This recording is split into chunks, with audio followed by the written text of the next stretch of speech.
Hello? Can you hear me? Strange. Let's try this again. Hold on. Hello. Hey, what's up?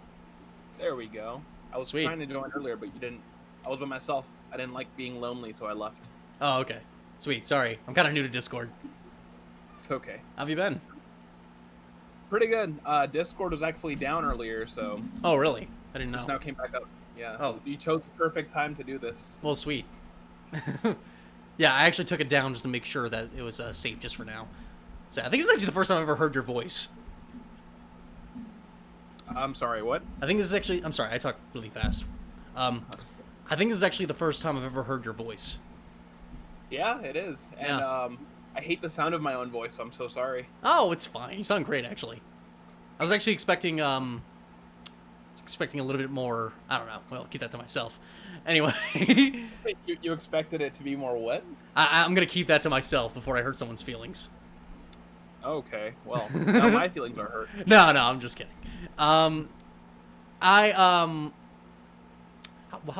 What should I call you? What's your name exactly?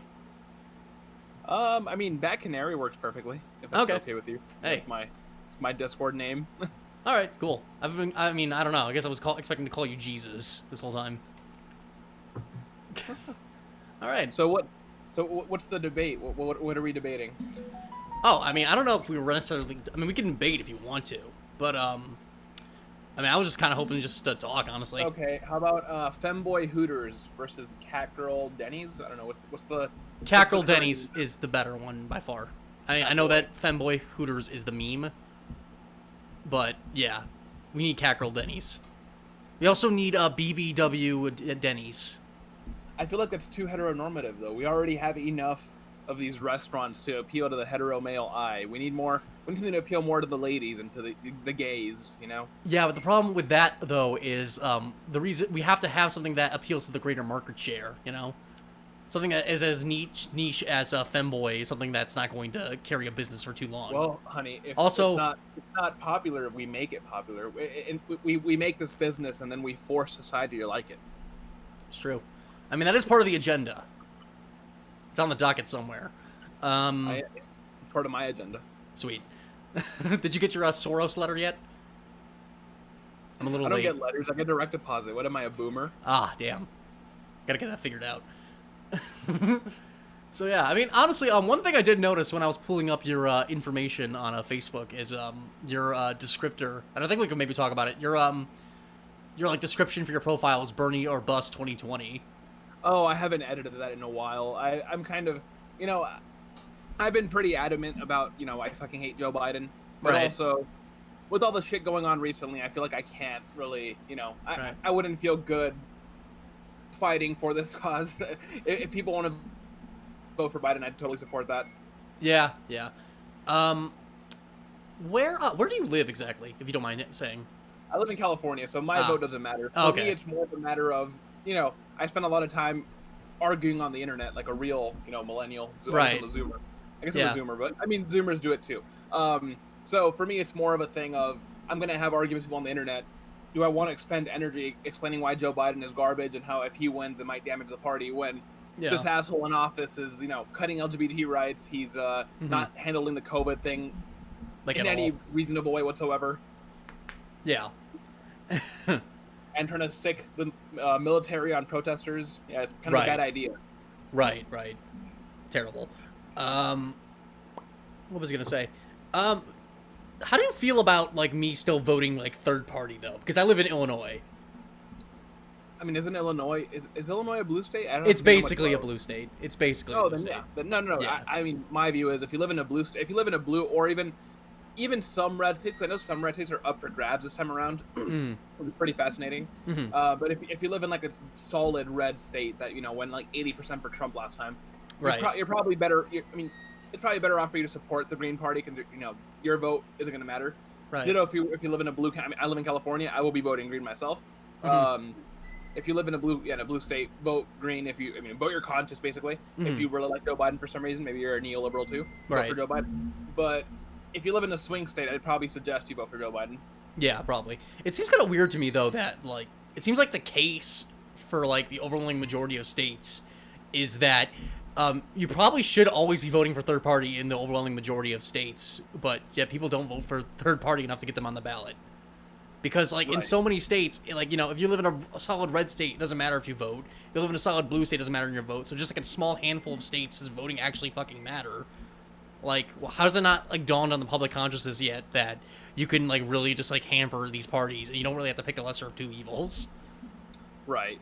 Well, it's the whole, what is it? The self-fulfilling prophecy, where it's like, I'm not going to vote green because they have no chance of winning. But then everyone thinks that way, so that's why they have no chance of winning. Right. No, it's absurd how that works. To be fair, I went to the Green Party convention. Someone took me on a date there. It was a Zoom date, but they paid $100 for me to go. I couldn't say no to that. We went and I mean, it was interesting. It was fascinating. They have some interesting takes. They went over like how to do media and stuff, but some of it, I mean, I can see why to the average person, because even me as like, I'm a crazy far leftist. When I was in there, I was a little like, maybe it's just like the presentation, maybe it's my bougie gayness, but when I'm watching it, it's like, you can watch a Democratic Party like presentation, it's all like well put together and they have all these whatever, and then the Green Party, it's like they mean really well, but a lot of their presentation is very boomer like. Right. They have a slideshow with an old PowerPoint that looks like they made it in high school, and they're going over like certain things that might seem a little conspiracy-ish to the average person, rather than just like it doesn't seem like a serious party where it should be. They should be more legitimate rather than like a fringe outside party, which I know which one of its appeals, but yeah, I think if you're going to be anywhere serious, you can't be a fringe party talking about well, they control the media, which they do, but I mean, like, you don't have to talk about like they control the media, but like, for example, I saw someone say, I made a website, but it doesn't show up on Google. This is because they don't want my website to be out there. They don't want to see my website. I'm a green candidate running for office, and the person running the Zoom call was like, oh, they do that, so be careful. Try to get around it by blah blah. And I'm like, I don't doubt Google has some sort of nefarious crap going on, but I have a good feeling that's not what they didn't target you specifically. I think it's just maybe you're not getting enough traffic or something. That's not really how Google works. I mean, also, like, Google is tailored to the experience of anybody who's like watching. I mean, whoever's searching. Like, you can. That's why DuckDuckGo is an interesting resource, because like it just has none of that like tailoring to your experience. So if you really want to see like what the average person sees whenever you Google a certain term, you should always use that. Right. Yeah. And what was I gonna say? Yeah, it seems weird. Like, if you're going to demonstrate, like, propose yourself, I mean, on the Green Party thing. I mean, I've never actually seen one of these demonstrations of the Green Party, but it feels like you should probably, if you're going to demonstrate yourself as some kind of radical, you should probably like you should at least learn some video editing skills or commission some art. Absolutely. I mean, there's plenty of talent on YouTube you can hire. Yeah, absolutely. There's plenty of people that would like fucking Cal Kalinske until as of like a month ago was like a fucking huge voice for the Burn Your Bus community. So like in that moment, you could have gotten somebody to make something for you. Seems strange to me. Or even just like an outsider. I mean, you can hire people to do jobs. Honestly, sorry, go ahead. No, I was gonna say, even if you don't agree with them, or even if they don't need to be a Green Party, supporter to make a good editing job of this. Right. I wish they would really just hard sell the 5%. Like, honestly, that's what I really wish they would do. I wish they would stop like presenting themselves as if they have a fifth of a chance of hell of winning, and just present themselves like, hey, look, we know this isn't gonna happen. We get just 5% of people like voting for us in this election. Next election will come like ripping and tearing everybody a new asshole. Oh, absolutely, and also focusing on local elections. I mean, absolutely, Howie Hawkins is not going to be president, but no, fuck no. You're right. If he gets 5%, they get federal funding, and maybe next time around they'll just be better.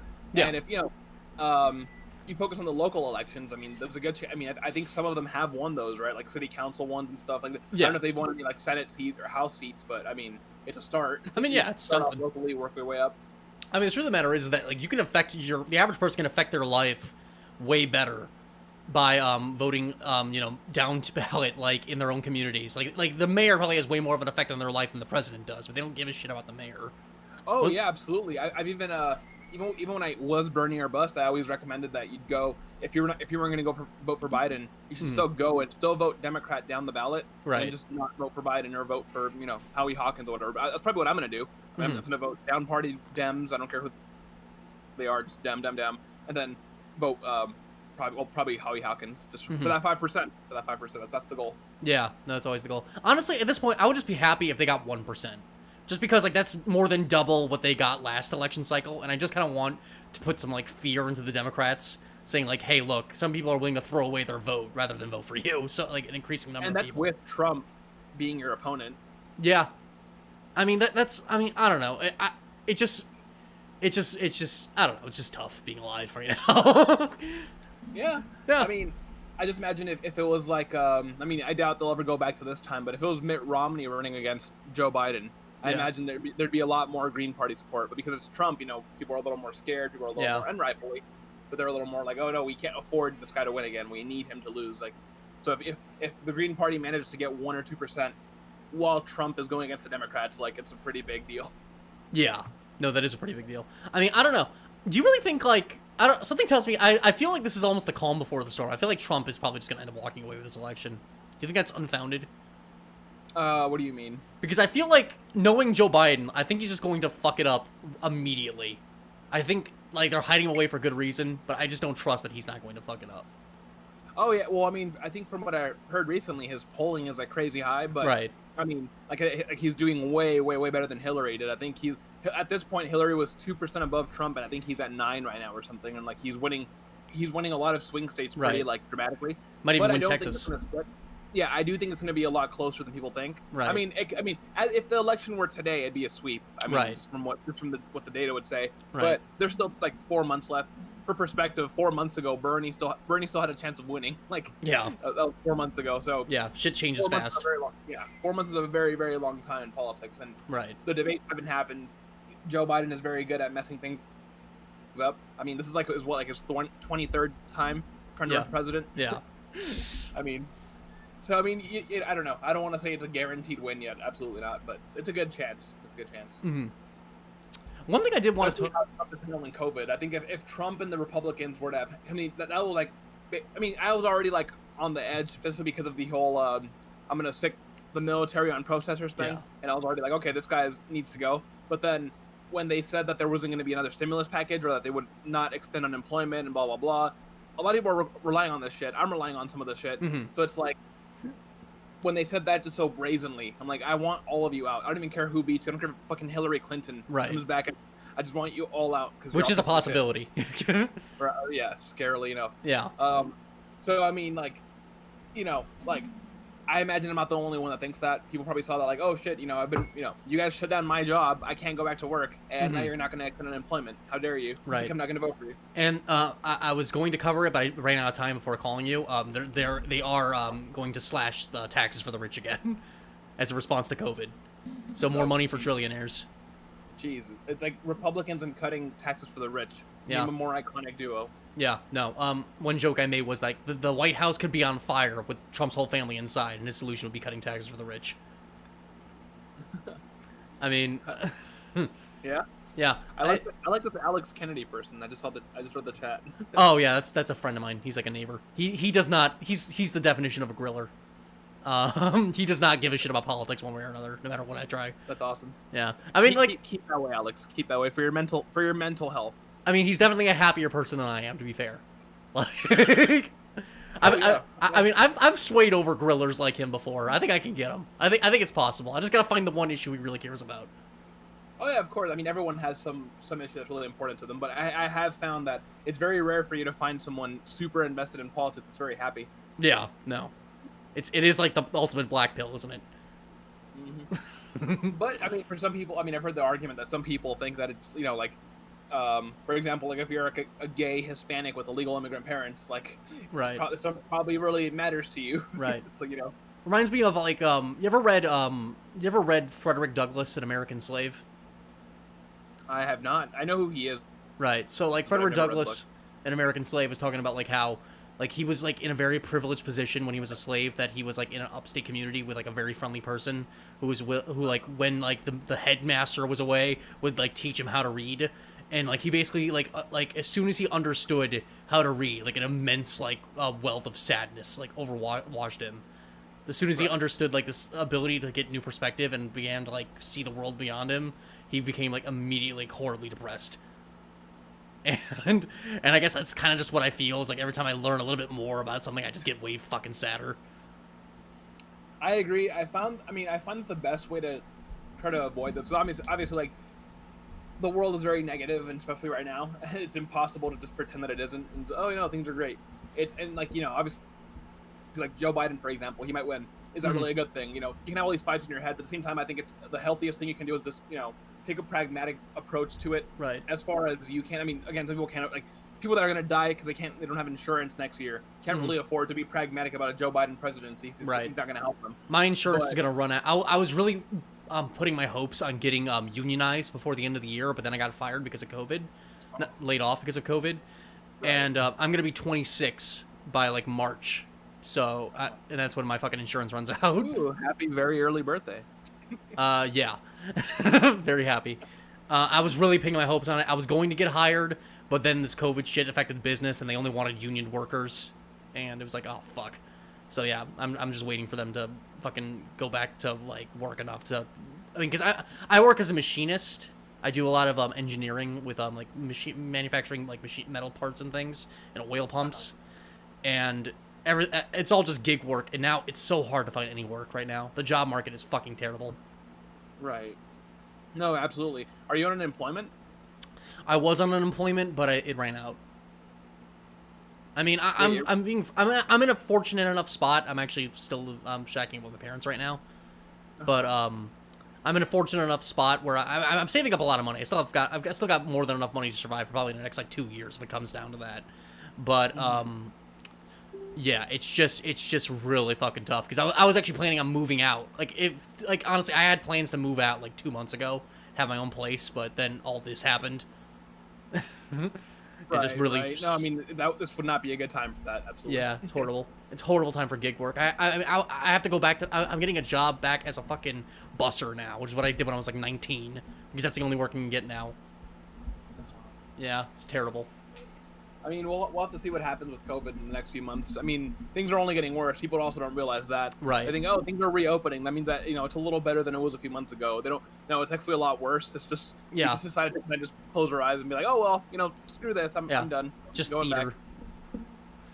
Back. God, how are you holding up, by the way? I'm sorry. I think I already asked you that, but how are you holding up? How am I holding up during COVID? Well, I mean, I work part-time at a fast food place while I go to school, so I'm not exactly like, I don't have my career yet or anything. But I used to work like 4 to 5 days a week, almost a full-time schedule. School, I didn't, I was able to get summer classes because the whole system was confusing with the online stuff. Right. I'm kind of a boomer with that sense. Right. And I'm going into computers, mind you. Good luck, everyone else in the future. Yeah. But yeah, so I got my hours cut like really bad, and because COVID, everyone's fighting for hours. Oh, my husband got laid off. I need to do full time now. Oh, my partner got laid off. Right. I'm the one paying the bills now, so I need to work full time.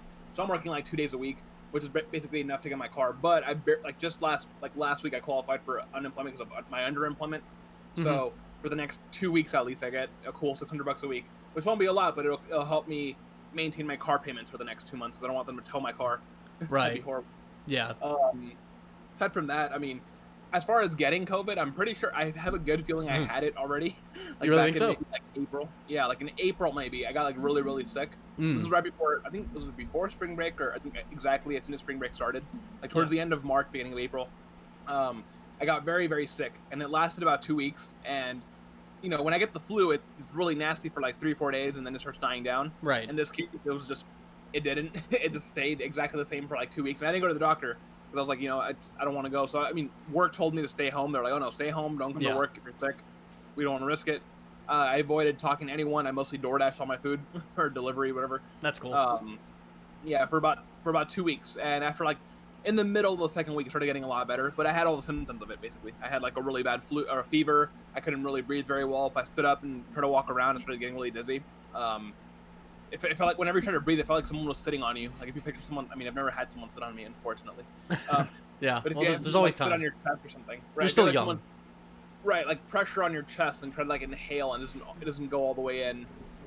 It was a very uncomfortable situation, but I'm pretty sure I had it already. So I think you can't get it again once you get it. So I'm a little covered there. My mom's diabetic, so if I were to give it to her, it'd be catastrophic. Right. I have I live with my aunt who is like has like a lot of like immunocompromised issues.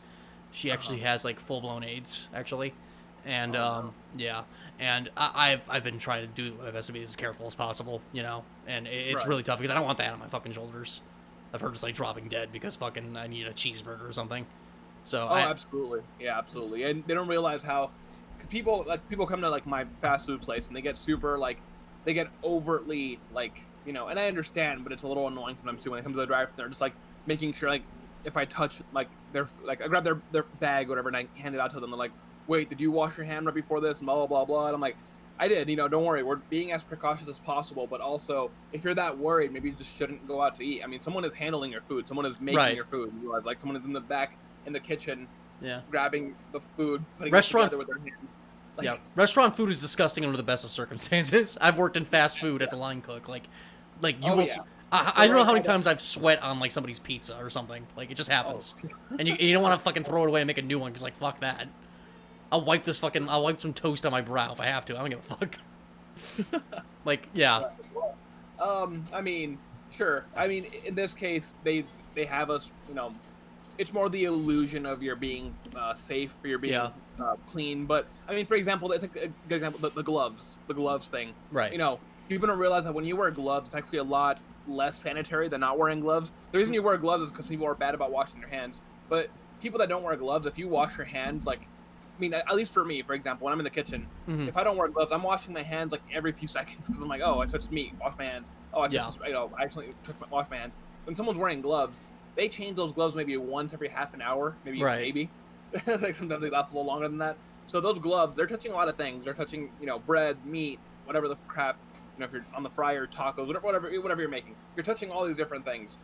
And you're not changing your gloves. Whereas if you have bare hands, you wash them a lot. I think Gordon Ramsay himself or like some other chefs have said like, yeah, I don't actually wear gloves when I cook. It's a waste of time. And like it's completely meaningless. It's like it's an arbitrary thing that like if someone were to walk into a restaurant and see people wearing gloves, like, oh, they're being safe. They're wearing gloves. Right. And if they're doing with their bare hand, they're like, ew, they're touching with their bare hand. They probably like scratched their, groin before this. Right. Now they're touching my food. Gross. It's that illusion of it, but realistically, not wearing gloves is actually more, at least as far as you're making food. The only thing is, now that the whole COVID thing started, if someone does have COVID and they don't wear gloves, that's catastrophic. So now we all wear gloves, because of that reason.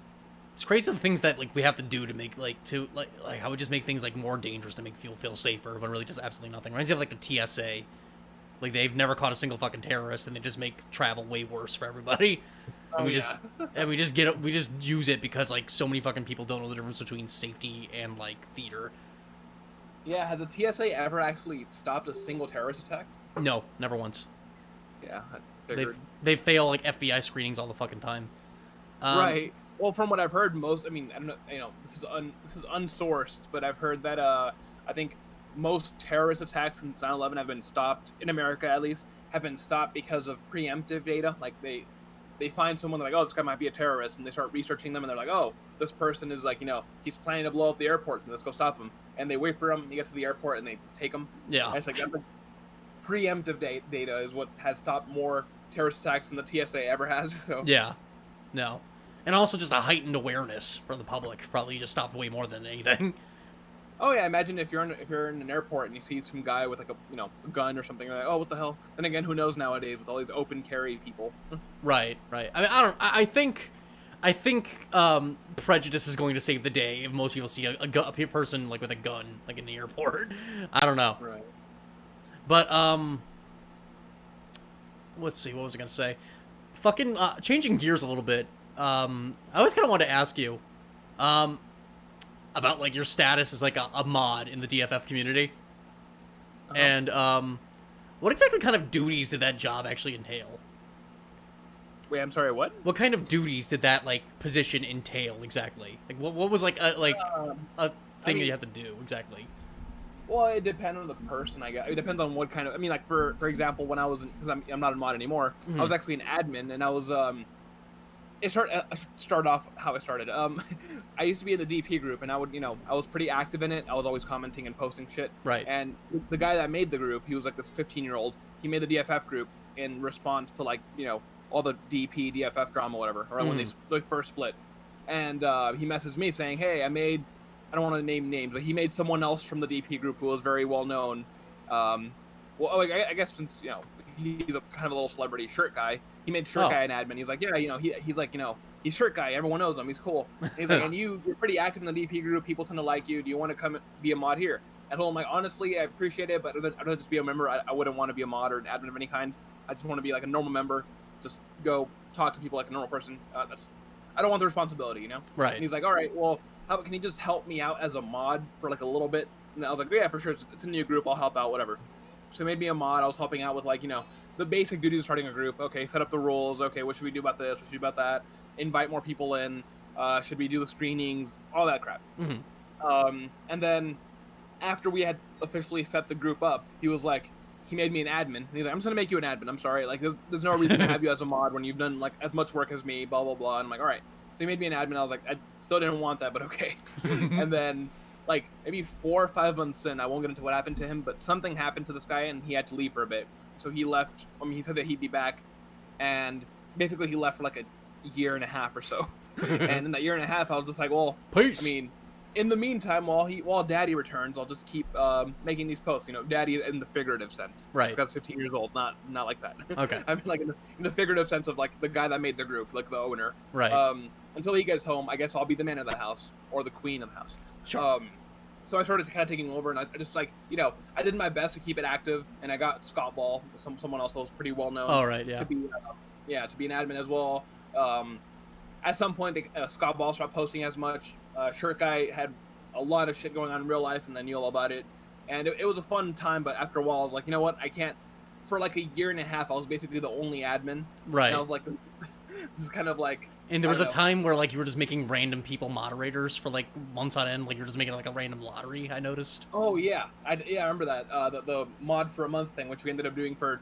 I was like, after a while, I was like, having to choose new mods every month is actually pretty taxing. Really? There's a lot of good people in the group that are pretty decent at like they'd be good for mods and stuff, but having to choose 3 different ones every month, at some point you realize how like that runs out pretty quick. Oh yeah. Like I'd be choosing like, oh, that person, no, I cannot make that person a mod. That would be chaos. Oh, well, not make that person a mod. That would be chaos. This is like a lot more people in the group like that than people that I'm like, oh, this guy would be a great mod. I'm curious. I'm curious. What was like a big disqualifier for like making somebody not a mod? Sometimes, it's a good question that you asked me that, because I was like, that's something that like I've never answered before. But there are some things about adminning and modding that you kind of have to, like, as much as anyone tries to be that. Okay, real quick. When I first started off, I had the approach of like, I'm gonna be unbiased here. I'm gonna be just whatever. Like, I'm just adminning the group. I'm basically like a watchful eye, but I'm not gonna be like involved in anything. My personal biases out the window. I'm just gonna do free speech, blah blah blah.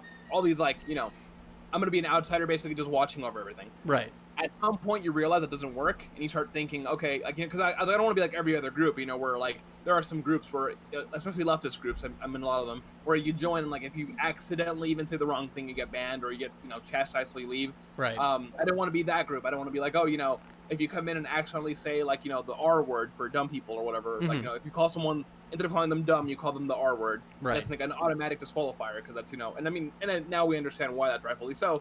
But back then it was like, well, who cares? But in some groups it was like that. You'd use that word and they'd be like, oh, that's disgusting, it's a slur, goodbye. And I was like, I don't want to be like that. That's sensitive. Maybe if someone says some stupid stuff, we roast them, we talk crap to them, whatever. But at some point, after some time passes, you start realizing you really can't do that, and there are a lot of biases that are going to be inherent. So for me, for example, as much as I hate to say it, right, one of the biggest qualifiers was if you were a right wing. And I mean, we don't have that many right wingers in the group, but I was like, I don't want some conservative right winger being a mod in power in a left. I mean, it was never an official leftist group until like more recently. Now it is, but before it was like it was a fan club for a podcast that happened to be a little more left leaning. But I mean, it wasn't a leftist group. But for me, if I saw a right winger in the group, I was like, you're an outsider, kind of like you're there, for discourse. I'm not gonna kick you out for being a right winger, but also I'm not gonna give you any semblance of power. those also being a little overly edgy, because like at some point I stopped being all about, yeah, people can say whatever they want, sort of being more like, okay, I don't like people going in there thinking they can, scream. I mean, luckily, Facebook kind of does it for us now, but So then you don't like but just people that are edgy for edgy's sake. right, or people, I'm gonna scream the N-word without understanding why that's wrong. I'm gonna, Right. I'm gonna call trans people by their by their not preferred pronouns. I'm gonna use a T slur, things like that, like things like that are more brazen. I was like, yeah, if you're like that, you're definitely not gonna be a mod. But those are more things that you kind of like have to think about on your own. Like it's like there's no rule book for this, right? It's not like, oh, this is my screening for mods. You can't be a right winger. You can't be a bigot. This is in my head when I'm deciding on these things. It's not like I have an official layout for this. But Right. it's more so like, oh, this guy, I don't know. I've seen him throw around the N-word a few times. I'm not gonna make him a mod. Like Fair enough. That's why I was like, so little things like that, and it just applies across the group. At some point, you start becoming more like, you go from this like, oh, I'm gonna let him do let everyone do whatever they want. Then you start seeing it kind of go into chaos, and you're like, okay, this isn't working. And then, after a few years, you start making, and like, I remember the first few times I would make certain decisions, people would get so angry, or like not everyone, but like there'd be some fringe group that would get really angry, and then I'd be like, if I don't do this, this person gets mad, but if I do this, this person gets mad. And for a long time, it's super stressful. I mean, and it was a very stressful thing. People don't realize how stressful this shit is. But a lot of times I was like, okay, I'm gonna have to make this choice because I think it's more beneficial myself. Blah blah blah. I'm gonna go with that choice, and then person A would get mad, and person B would be happy about it, or whatever. And then person A gets their friends, and they get mad. And then there was one member in the group that was always trying to like push my buttons with every little decision I made. He would be like against it, and I guess it was two people like that actually. And they were just like, really obnoxious. So at some point, maybe like a year into me being like the quote unquote head admin, Right. I kind of stopped like taking it. I was like, there's only so much you can kind of take. I started being more like, I'm sorry, I'm just gonna be more chill, like lenient, not with like, I'm just gonna be more like lenient about what I do. I'm still gonna try to hold myself responsible for like whatever bad decisions I make as an admin, but I'm also not gonna be over analytical. Oh, but if this person gets mad at me, at some point I was like, you know what, I don't care, fuck you. Like, yeah, I put a ton of work into this group. If I think, if you're harassing me in my DMs and I'm like, I can't ban you because you haven't broken any rules. Like that happened to me once, by the way. There was this one member who spent 2 days in a row calling me like a piece of shit, the worst person to ever live. I hope you fucking die. Like, for 2 days, I was ignoring him, and I was like, after a day, I started being mean back to him. And you didn't want to make. It was like, and you didn't want to. Like, I'd be at work and I'd just get a message, ding. Oh, yeah, same person. I hope you fucking die. You're a piece of shit. I hope you fucking die. And I'm just like, all right, because I banned someone that they liked or something. Oh, okay. And I just respond like, all right, well, sorry to hear that. No, you're not sorry to hear that. Fuck you. You're a bad person. Right. So for a whole day, and then the next day after that, I just kept going. So I started cursing at him back, being all whatever. And then I told my mod team about it, and they all said, why don't you just ban him? And I'm like, or they like, just block him. And I'm like, I can't block him. He's in the group. He hasn't broken any rules. I'm like, okay, but you could just ban him. And I'm like, he hasn't broken any rules though. I feel you fucking tyrant. Like, right. But after that situation will cause me to kind of do a switch around. I was like, why the hell is that? Why? Like, why do I care so much? Just ban him. Like, yeah, like it's not a big of a deal. Like, you want to come harass the head admin? Goodbye, you're banned. Like, other groups are so much more strict. We're already very, very lenient. Yeah. So the fact that like being overly lenient here, like for the sake of just being lenient or letting them do whatever they want, it can be really fucking stressful on a person. So it's like, what? Like, no, at some point you're like, fuck this. Like, I'm gonna do what I want. If you want to make, sorry, go ahead. No, so if you like it. If you don't, you can leave. Right. I mean, if you really wanted to, just make it a rule. Just like add a rule. Don't harass the admins or the mods, and then it's fair. I ended up doing that. Yeah, absolutely. I said harassing admins or mods will earn you a ban. Simple. Like, I mean, like it should be common sense, but yeah. Like. Right. Well, unfortunately, in this group, you got a lot of people that are like, oh, you don't want us to harass the admins or the mods? Do you guys think you're above everyone else? Like, I can harass someone else, but not you guys. That's kind of what I like the group, though. Everyone's kind of a shit heel. Well, sure, but I think it's the whole deal with like this specific group is very like, they think any sort of like restriction at all or holding them accountable for anything I say is like you're attacking my freedom of speech. Yeah. Like you're against my freedom of speech to tell you that you're an asshole. Yeah. Like, no, you can call me whatever you want, but like in other groups, like, if you go join any Facebook group, find the admin, tag them and call them a fucking asshole, and just randomly, and see if you don't get banned. Like, right. People like other groups are very, very lenient. I mean, very, very not lenient. I'm sorry, they're very, very strict. We're already fairly lenient about our bans and timing someone out and blah blah blah. It took us like months to ban someone that really deserved to get banned. Like, it's very, I don't know. I feel like we're too lenient, if anything. So the fact that people complain when we're already far too lenient really does upset me. And I mean, a lot of things I don't have to worry about anymore because I'm not, I'm not an admin anymore. Right. Would you say that your position as an admin made you more sympathetic to like companies like Twitter and Facebook censoring their users? No, I would say that came about. I mean, like I've heard like good arguments for it on both sides. I don't necessarily agree or disagree with it. Hmm. I mean, I don't like the idea of, for example, like like what most leftists will tell you, like like big oligarchs controlling what you're allowed to say on the internet. Especially like on a platform like Twitter or Facebook, which is kind of the public square. Mm-hmm. But at the same time, I also realize that, like, and I've heard the other argument where it's like, yeah, but if you allow, like, a bunch of alt-righters and neo-Nazis and all the TERFs and whatever else run around screeching towards everyone, you invite them into the public space, and then a person who's, like, for example, a minority or a transgender person around TERFs, they feel more intimidated, or if they feel like, oh, I don't fit in this space, I need to go somewhere else, and you shut down their speech. But I mean, so I've heard both arguments for both, and I understand the logic behind both of them. So for me, it's more of a case of it's one of those cases of like, there's no specific layout for this, and it can be dangerous. But for me, it's more case by case basis. Oh, a neo-Nazi got banned, cool. Oh, this left-winger got banned, oh, that sucks. And of course, like, there's no other pragmatic way to do it. I mean, it's like if they just have a flat-out ban on, or give Twitter all the power to ban whoever they want, like that could end up backfiring on us. Of course, there's no way around it. Yeah, no, I mean, it's always like a dangerous line to like walk, but like, I mean, I don't know. I feel like if I was in your position, I'd feel like that people would be more, how do I put this? People would be more, I feel like you would be more sympathetic to like a company like Twitter, like just like banning people that you don't like at some point. Like, does that power ever, did you ever felt like the power kind of corrupted you in any way? No, absolutely not. I actually think it made me, I don't want to say it made me stronger, but it made me more, I don't think it ever corrupted me, but it made me less tolerant to bullshit. I think I ended up being a better admin towards the end than I was in the beginning, because of this. Because it wasn't so much like the power corrupted me and came over me. Because like I've never liked having power. I even said like now that I've stepped down the group, I feel a lot better. There are a few times where I get that ghost sense where it's like this person's being a complete idiot. He's just out there like saying hateful slurs towards people and this and that. And I'm like, oh, I'm gonna ban them. And I'm like, oh wait, I can't. Like, I can't do that anymore. Just resisting that urge. But for the most part, I don't like being a person in power. I like just being a normal member talking to people. Right. But I do think that it did help me in a lot of ways, and it did. I mean, it helped me like learn. I would say you're right about the whole like it made me a little more sympathetic towards Twitter, but not necessarily just them, just in general, people that are like in charge of a group. I mean, like Twitter and Facebook, they control an entire platform. Mm-hmm. Me as kind of a little Facebook group, that's not right. Like, you're not entitled to be on that group. You don't have to, like, I could, if you wanted to, we could say you specifically are not allowed in this group. In fact, we do it all the time. Like, oh, I don't want my real life friends finding this group. So if one of my real life friends tries to join, you ban them, right? Whereas you can't do that with Facebook. You can't say, all right, everyone's allowed to use Facebook except for this one guy in California I don't like. Like. Yeah, it would be kind of fun though, if you could just like pick on one random person. But I get it. For no specific reason. Yeah. It's like they didn't do anything. I just don't like their face. They're not allowed on Twitter, Facebook, YouTube, none of it. Yeah. I mean, like what else? What was I gonna say? Fuck. Sorry. Finish your thought. Oh, I was done. Yeah, oh, okay. Yeah. What else is there? What else is I'm trying to think. Of a good topic. Do you how do I put it? Sorry, I'm a little tired. Okay.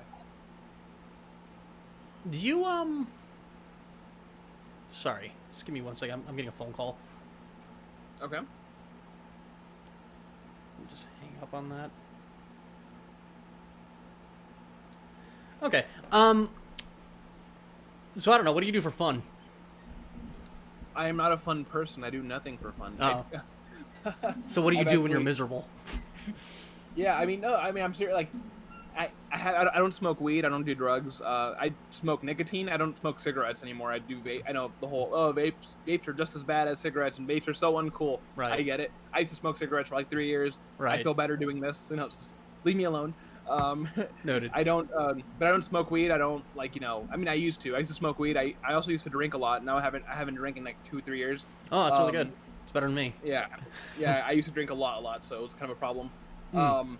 So I mean, I don't, Someone's like, oh, you don't drink, you don't smoke, you don't do anything. Like, what do you do for fun? I mean, I don't know. I'd say I started getting into playing video games. I mean, I grew up on video games, but then for a long time I didn't play them. Now recently I've been playing them a lot more.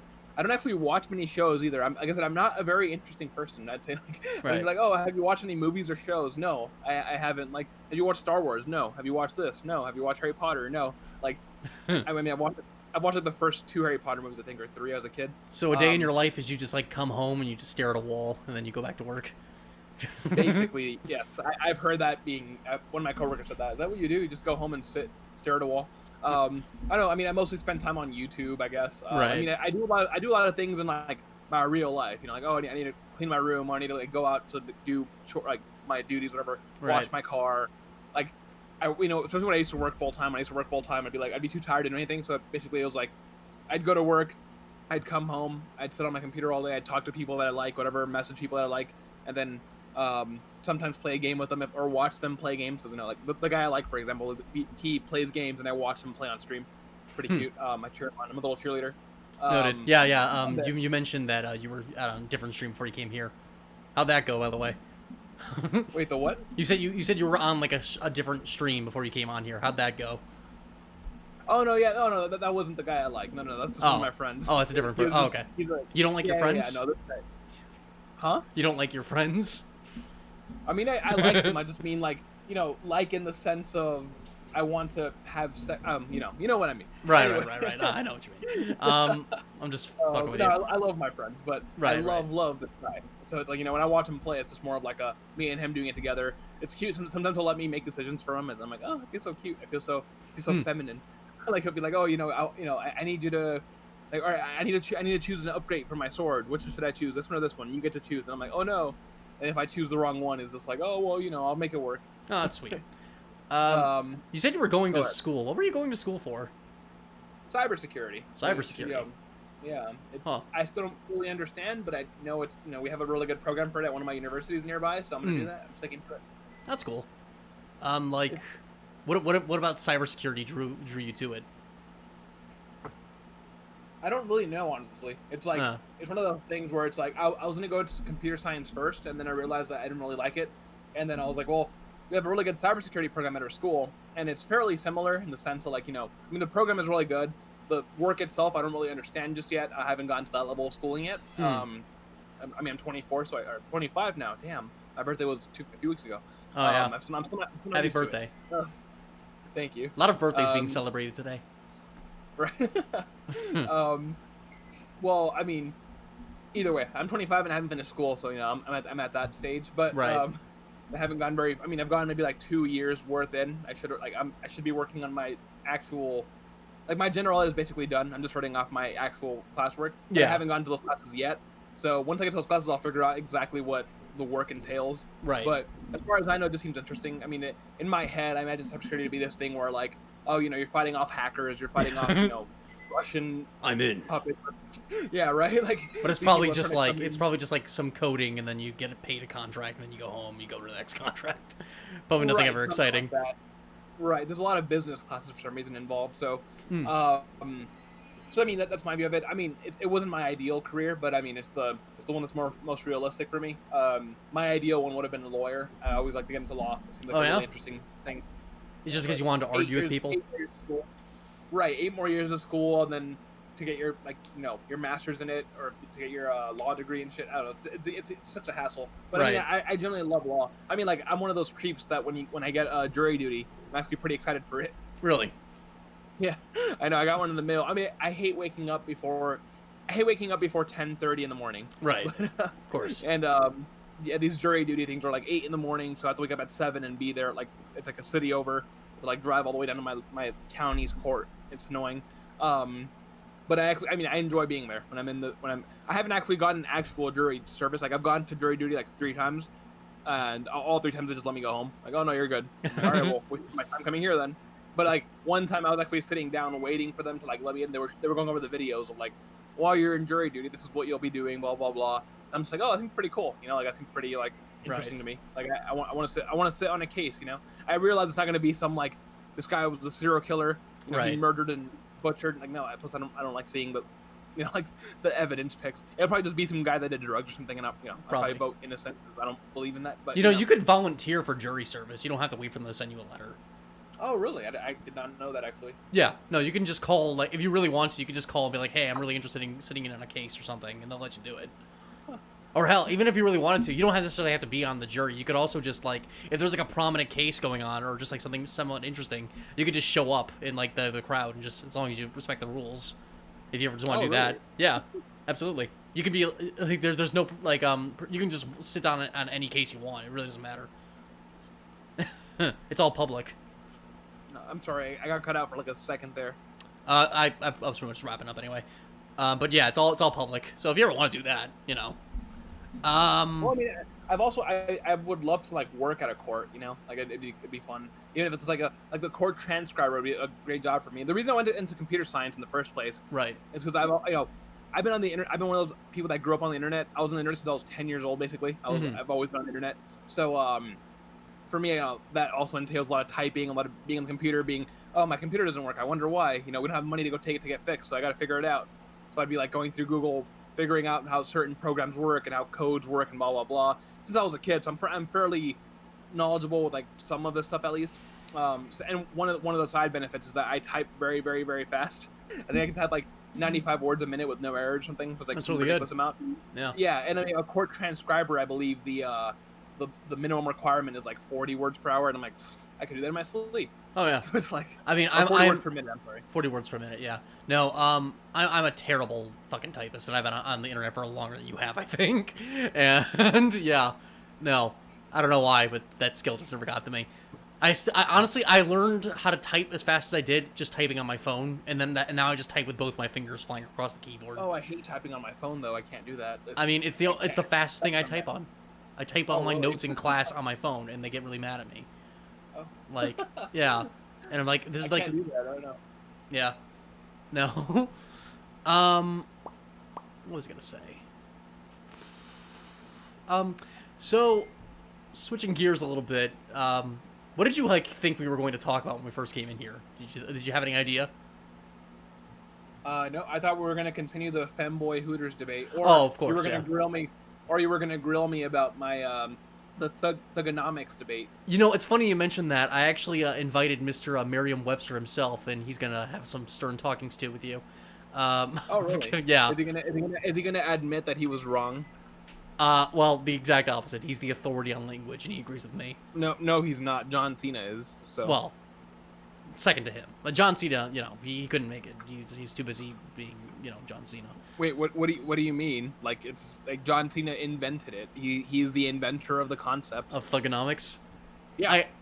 Well, he didn't invent well, that's the thing, is that he before he came up with thugonomics, he sat down with Mr. Merriam-Webster to see the correct nomenclature, to see which term was the most proper, and he. But I used the term in the exact same way that John Cena did. So if you use it the same way as the creator did, I think that's pretty accurate. Okay. So here's the thing, when he was saying thugonomics, I don't know much about John Cena personally. Okay. I've only studied under him for about a year or two. Already admitting your ignorance, babe. Okay, but here's the thing. You used it in the context of it being in medicine. And in the context of it being medicine, it should be ology and not economics. I think the important thing is that I used it in the context that John Cena would want me to use it. I don't know. I mean, John Cena's not here with us, unfortunately, and Mr. Webster is only, half of I mean, I'm kind of a John Cena expert, so I kind of... Noted. I guess agree to disagree. Still roasting you about it, though. I don't care. On that note... Well, now, as long as you admit that you're wrong on it, it's completely I didn't say I was wrong. What I'm saying is I'm not having this conversation any further because I don't want to start a fight. Now... You mean you don't want to admit that you're wrong and I won? I win. I still maintain that it's thugology. I still maintain that. But on that note, you can continue to be wrong, yeah. Right. On that note, what was the breaking point for you to stop being like an admin? Was there any big thing? Because I made the joke that was I roasted you so hard on thugonomics that you just had to run. But well, that was it. I mean, you were correct. You guessed it right. Okay.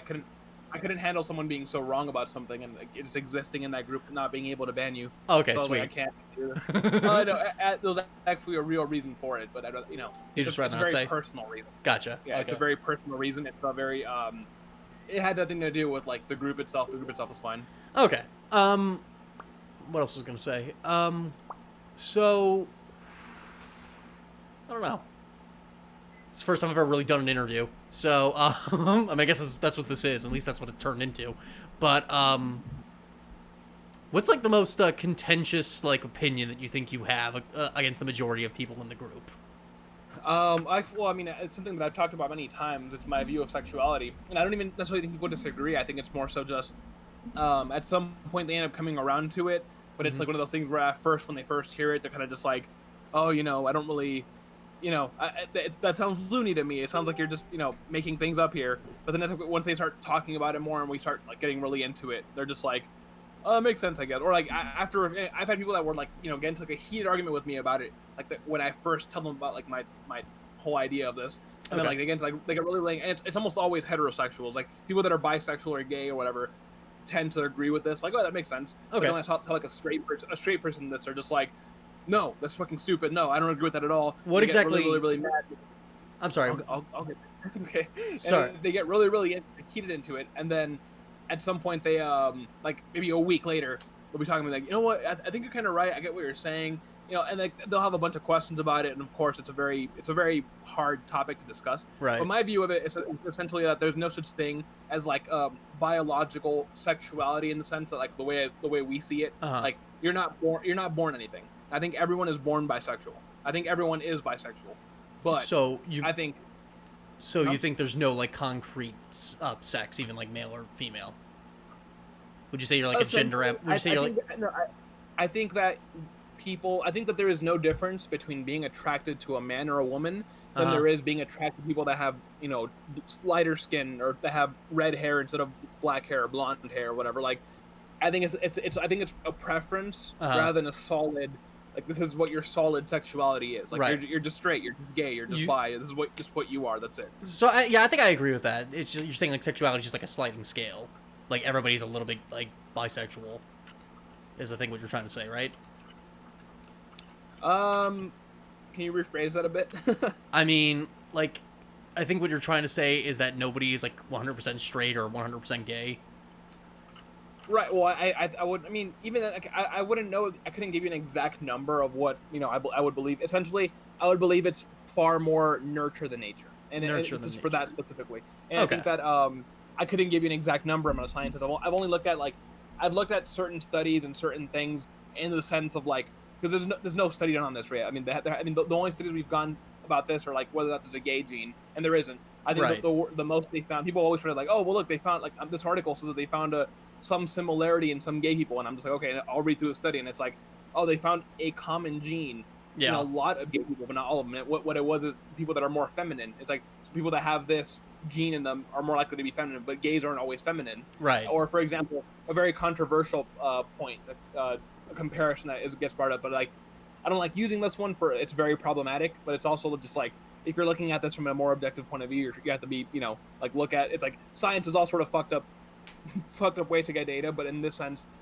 this is a really horrible, gross one, but it does, it applies the prisons, right? Because I mean, people talk about it because prison is rape, right. Prisoners got raped in prison, that's horrible, right? But for example, the person, like the rapist, for example, oftentimes is a person that's like, they came in, they're normally not gay coming in, right? They're like, oh, and the excuse I've heard is like, well, they haven't seen a woman in so long, they just have to rape people. Yeah. It's fucking bullshit. But it's like, regardless of whatever the reason is, if you're a man who's having sex with another man, you can say it's because you haven't seen a woman, which means you prefer women, but you happen to have none, so you're doing this horrible thing. But it's still having intercourse with another man. If you're getting hard and having sex with a man, then there's no biological thing making your dick not act upright, right? Right. And like I said, so it's like, it's more of a case of like, I think that like it's just more, well, I don't have, society tells you that like you have to be heterosexual. Some people will break out of that for whatever reason, and people will go the opposite way for whatever reason. Like everyone goes their own way, but I think that the natural course of things is just bisexuality. Okay. What do you say to people that say that prison rape isn't an act of like sex, it's an act of violence? Is that an It is. unfair? No, it is. I mean, rape in general is usually like it's a way to hold power over people. Like, like Right. when a man rapes a woman, it's usually them trying to exert their power over her, rather But than just like, but oh, you I'm think just it's gonna both sexual and violent? Like well, the point I'd make there. I mean, obviously, it's not sex, it's rape for one. But I mean, I guess kind of similar. But right. it's more the fact it's if you're looking at the fact that someone can get hard and fuck another man. Mm-hmm.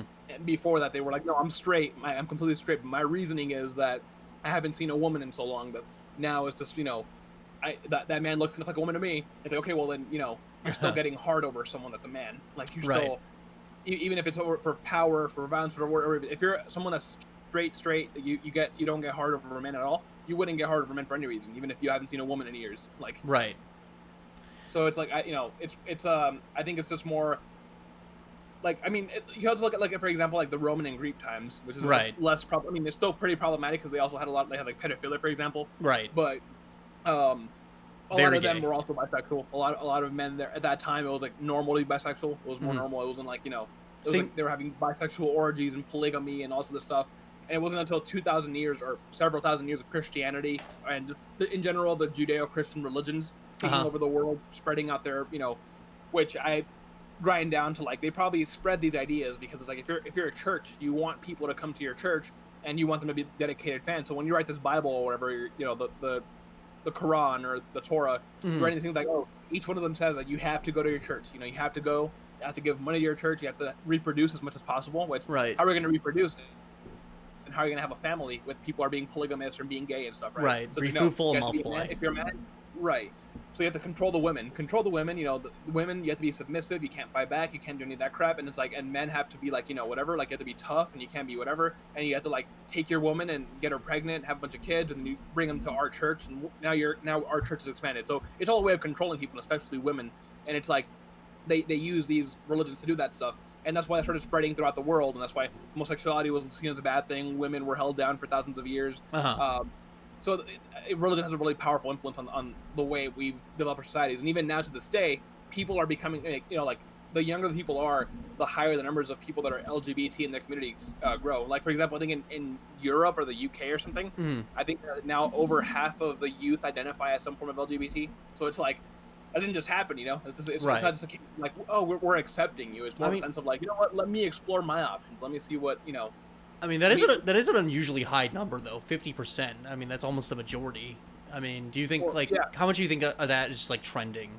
Like, do you think there's just an unhealthy? No, none. I think that that's the point. I think that like even if it's trending, I mean, like again, like my view of it to begin with is that 100% of them are like You think 100% so? of them are bisexual. There's just 50% of people are honest about it. Right. So more people are being honest about it. More people are just exploring their options even. And Right. like that doesn't mean that like everyone's gonna end up being openly like no. I mean, and not only that, it also doesn't mean that everyone is like secretly bisexual but hiding it against themselves, right? I'm saying like for example, I'm gay. I call myself gay. I don't call myself bisexual. Right. I come with like, oh, well, if you're saying you're gay, then why are you like, how can you believe this? And it's like, no, the point isn't that like you can just snap your fingers and like, oh, tomorrow I'm straight. No.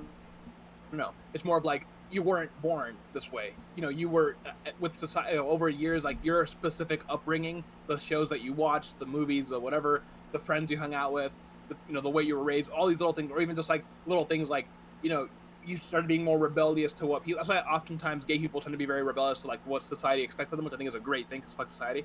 Mm-hmm. But it's like we're more rebellious, whereas like straights are more like, oh, I'm gonna fall in line, I'm gonna get married with a person, I'm gonna have a bunch of kids, I'm gonna have a house, whatever, like that normal lifestyle.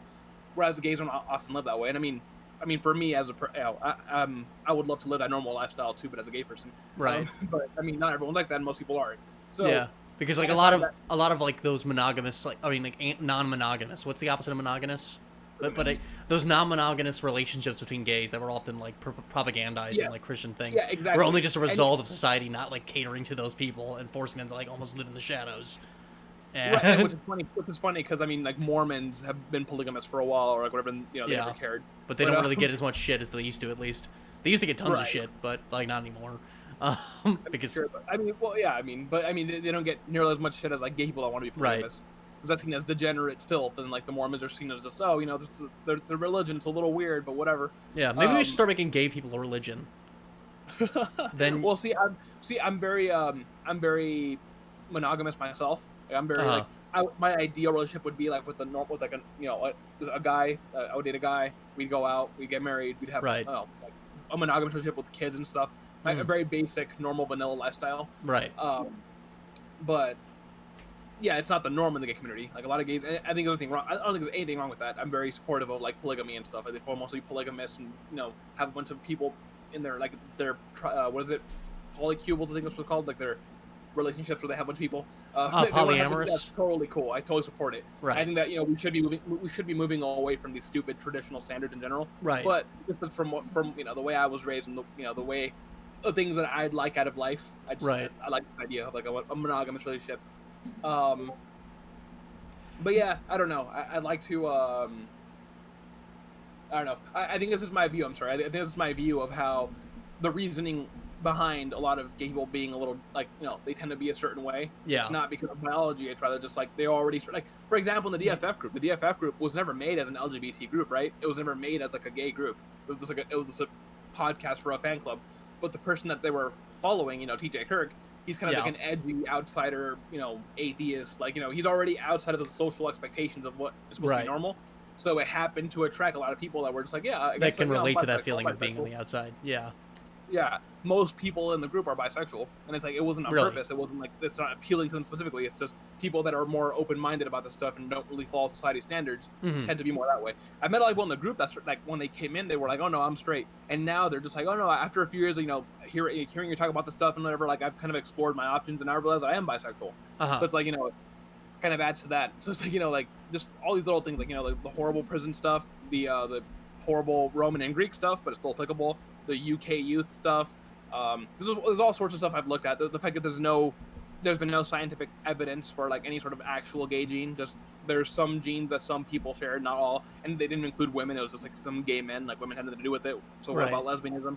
The fact that there are more bisexual women, because even though they get a lot of shit too, I'd say like their social roles, or like like a lesbian is more like the discrimination that they get is more like society is like, oh yeah, like you two are, you're together for me, basically, like right. Like, oh, these two, like even the Nazis had a soft hot. Spot for lesbians.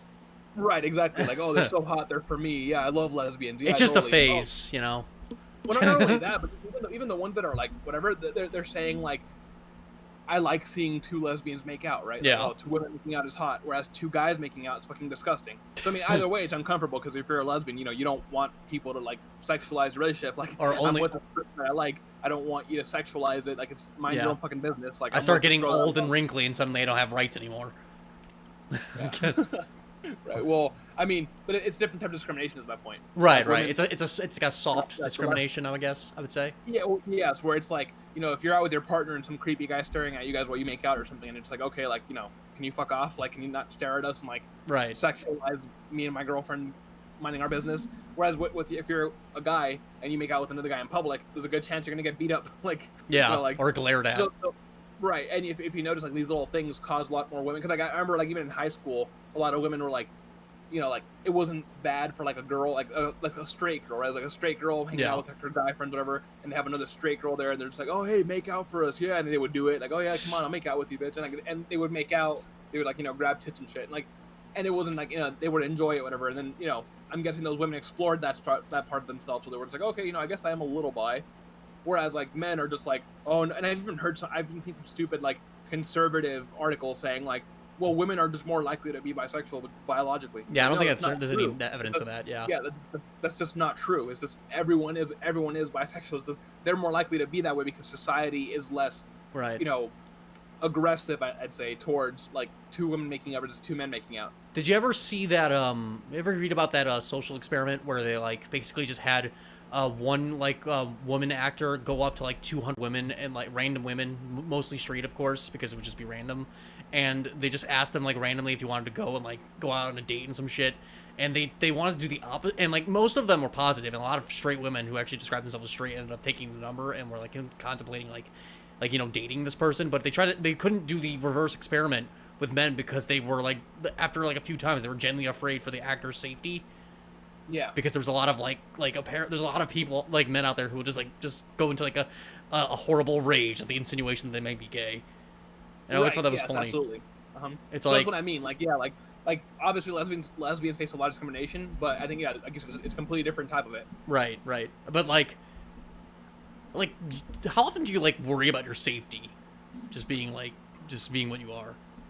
So I feel like I've been able to express myself more the way I really am online. I'd say, so especially in the DFF group, which is something I love about the group is like before that group started, I had nowhere to really express who I was. Right. It's not like the gayest group I'm part of. Huh? It's not like the super gay group that we're all just like gay together, straight people. Right, right. Well, not only that, but it's also a private group. I didn't know what private groups were before this. Right. So like before the DFF group, I didn't know that a private group meant like no outsiders could see it. Right. So like at that same time, I had just started going through some changes in my real life. Where I kind of I still have my real life friends, but I kind of stopped hanging out with them. I was like, you know what? I kind of just want to. I used to hang out with my friends like every day, almost every single day. Like, oh, let's go out. Oh, let's go out. Let's go out and drink. Let's go out and party. And when I stopped drinking, I stopped smoking weed, and started caring more for myself and stuff. I started being more like, you know what, guys, I love you, but I don't really feel like going out. Let me just stay in for a bit. As time has passed, I'll hang out with them once every few months, but it's for the most part, I don't really go out anymore. Or if I go, I go out a lot by myself. I'm gonna go to the grocery store. I'm gonna go to the mall. I'm gonna go whatever, go do my shopping stuff, whatever. I mostly stick to myself nowadays. But and I still love my friends. I still have a good amount of them, and I love them. I still see them every now and then. But that's good. Do your friends have any problems with your sexuality? No, they're all cool with it. Oh, okay. I actually came out to them fairly late. So when I was in the DFF group, I hadn't come out to anyone. Right. And I didn't start coming out until last year actually. Really? So, last year, I would say late into the last year because I had some guy that I liked that was gonna come visit me. So I came out to my siblings. Well, I came out to my cousin first, and because me and her are really, really close. She was really cool about it. She's like a total she's like me, we're total SJWs. I love it. Yeah. So she was really cool about it, and then her boyfriend, he was cool about it too. And I told my siblings, they were cool about it. And I told my mom, and she was not very cool about it. So really, and after that, she wasn't even specific. At first she was like, oh, I'm gonna love you no matter what, blah blah blah. Right. But then she was just like, but also I don't want you to tell anyone. I don't know how your dad's gonna react, so you can't, Yeah, I think I mentioned you haven't told your father yet. Yeah, so she's like, keep it to yourself, and she's like, and hopefully, I think she's like, hopefully this is actually not even true. Maybe it's just you just think you are because you got brainwashed, whatever. It was a very she had no idea that I was secretly the gay emperor of this DFF. Yeah, you're not. Yeah, no, you're just seriously just the gay icon. We everyone makes jokes about you being the gay fascist that bans everybody from being straight. Right, I'm gay Thanos. I'm gay fucking the dictator, gay fascist. I never liked gay Hitler. That sounds a little too. Okay, that's a little on the nose. Yeah. Yeah, I thought it was funny at first, but I'm just like, okay, that can be a little. Yeah. I'm not Hitler. Fuck Hitler. Even an evil dictator like me is too nice for Hitler. Sweet. Hitler didn't ban anybody from Twitter, at least. Right. So. Jesus. That is true. That is true. That is true. He did not do that. I can say he did not do that. What's it called? But yeah, so because of that, obviously in the group, I'm able to be more myself. Right. And in real life, I'm actually not Of course. Because I consider myself very feminine. Right. As the way I act, the way I whatever. But when I'm in person, I feel like I have to put on this mask. So it's because I'm kind of tall. I'm a little I'm a little muscular. I wear mostly all black, and I have kind of medium black hair. So it's not like I have I have long hair and I wear a dress. No, it's just right. I dress very masculine-ish, and I prevent, even though I don't really care for that. I prefer to be a little more feminine. Okay. But I still, just for the sake of so if you met me in real life on the street, you wouldn't know that I was. Right. So because of that, I haven't faced very much discrimination for that reason. For me, it's been mostly trying to come out to some people that wouldn't be cool about it. I guess my dad. I haven't come out with him because I feel like he's not gonna be cool about it. So right. It's that's the extent to my issues. But I imagine once I'm able to express myself more freely and be who I really want to be. Yeah. Do you think if you had no social expectations of you, you would just be immediately what would you be like if nobody, if you didn't have to worry about your father, you didn't have to worry about any social expectations? What would your how would you leave the house every day? Oh, how I don't know. I've always liked the all black look, but maybe I'd draw out my hair a little more. Maybe I'd. Well, for starters, I need to be happy with myself. I'm not entirely happy with the way I look and stuff yet. So I want maybe I'm not super overweight or anything, but I'm still a little overweight. I used to be massively, but I lost a bunch of weight, obviously. And I'm still I'm a lot better off than I was before, but I'm still very insecure about it. So I'd be like, oh, maybe like get a little thinner, maybe wear some nicer clothes, maybe buy some new shoes, get some laser surgery on my face because I'm tired of having to shave my facial hair. I hate facial hair. Oh, yeah, that same problem. Things like that. Just, like I don't know, maybe experiment with like a little bit, not like eyeliner and stuff. Maybe like some makeup. Like I want like some face powder to like clear up my face a little bit. Like things like that, little things like that I would just completely go nuts with. That's pretty cool.